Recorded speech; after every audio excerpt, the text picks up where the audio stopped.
New report is showing that Virginia now leads the nation with the lowest recidivism rate. That means fewer people are returning to prison after they are released. Well, experts credit state-run programs, but as Jeremiah Beatty reports, for one man who spent more than 2 decades behind bars, acknowledgement, accountability, and policy can also lead to change.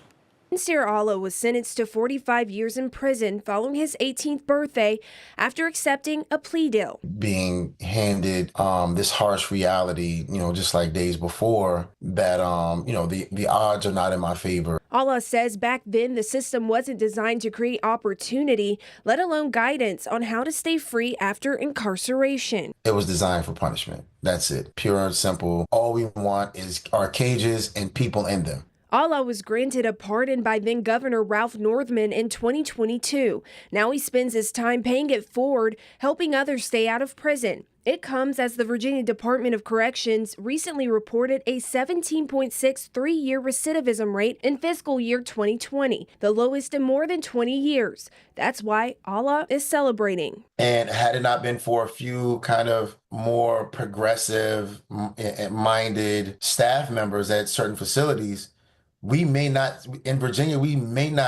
have ever gotten to this point. Its success the state credits to education, job training, and reentry planning. But beyond that, Allah says recidivism depends on structure, accountability, and support.